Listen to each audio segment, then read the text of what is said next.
ದಲ್ಲಿ ಮೊಟ್ಟೆ ಬೆಳೆದ ಐಐಟಿ ಸಂಶೋಧಕರು ಮೊಟ್ಟೆ ಮಾಂಸಾಹಾರಿಯೋ ಅಥವಾ ಸಸ್ಯಾಹಾರಿಯೋ ಎಂಬ ವಾದ ಪ್ರತಿವಾದಗಳು ನಡೆಯುತ್ತಲೇ ಇವೆ. ಕೆಲವರು ಕೋಳಿಯ ಭ್ರೂಣವಾಗಿರೋದ್ರಿಂದ ಇದು ಮಾಂಸಾಹಾರಿ ಅಂತಾರೆ.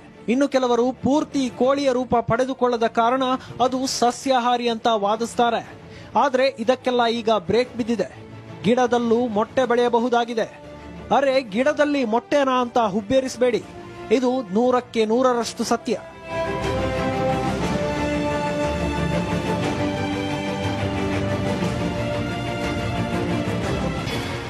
ಹೌದು, ದೆಹಲಿಯ ಇಂಡಿಯನ್ ಇನ್ಸ್ಟಿಟ್ಯೂಟ್ ಆಫ್ ಟೆಕ್ನಾಲಜಿ ಸಂಶೋಧಕರು ಗಿಡದಲ್ಲಿ ಮೊಟ್ಟೆಯನ್ನ ಬೆಳೆದಿದ್ದಾರೆ.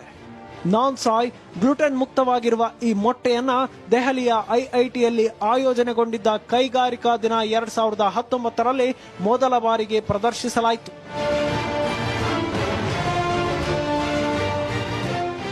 ದೆಹಲಿ ಐಐಟಿಯ ಗ್ರಾಮೀಣಾಭಿವೃದ್ಧಿ ಮತ್ತು ತಂತ್ರಜ್ಞಾನ ವಿಭಾಗದ ಸಹಾಯಕ ಪ್ರೊಫೆಸರ್ ಕಾವ್ಯ ದಾಶೋಹರ ಪ್ರಕಾರ ಹೆಸರು ಬೇಳೆ ಬೆಳೆ ಆಧಾರಿತವಾಗಿ ಸಸ್ಯಾಹಾರ ಮೊಟ್ಟೆಯನ್ನ ಬೆಳೆಯಲಾಗಿದೆ.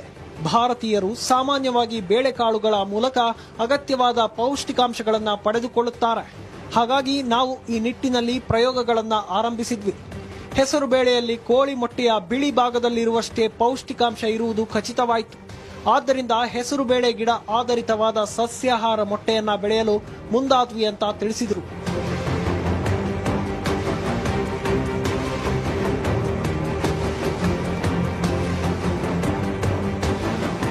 ಕೋಳಿ ಮೊಟ್ಟೆಯಲ್ಲಿ ಕೊಲೆಸ್ಟ್ರಾಲ್ ಹಾಗೂ ಅಲರ್ಜಿ ಸಮಸ್ಯೆಗಳು ಇರುತ್ತವೆ. ಆದರೆ ಸಸ್ಯಾಹಾರದ ಮೊಟ್ಟೆಯಲ್ಲಿ ಈ ಸಮಸ್ಯೆಗಳಿಲ್ಲ. ಜೊತೆಗೆ ಕೋಳಿ ಮೊಟ್ಟೆ ತಿನ್ನದೇ ಇರೋರು ಕೂಡ ಈ ಸಸ್ಯಾಹಾರ ಮೊಟ್ಟೆಯನ್ನ ತಿಂದು ಕೋಳಿ ಮೊಟ್ಟೆಯಲ್ಲಿ ದೊರೆಯುವಂತಹ ಎಲ್ಲಾ ಪೌಷ್ಟಿಕಾಂಶಗಳನ್ನು ಪಡೆದುಕೊಳ್ಳಬಹುದಾಗಿದೆ. ಡೌನ್ಲೋಡ್ ಮಾಜ್.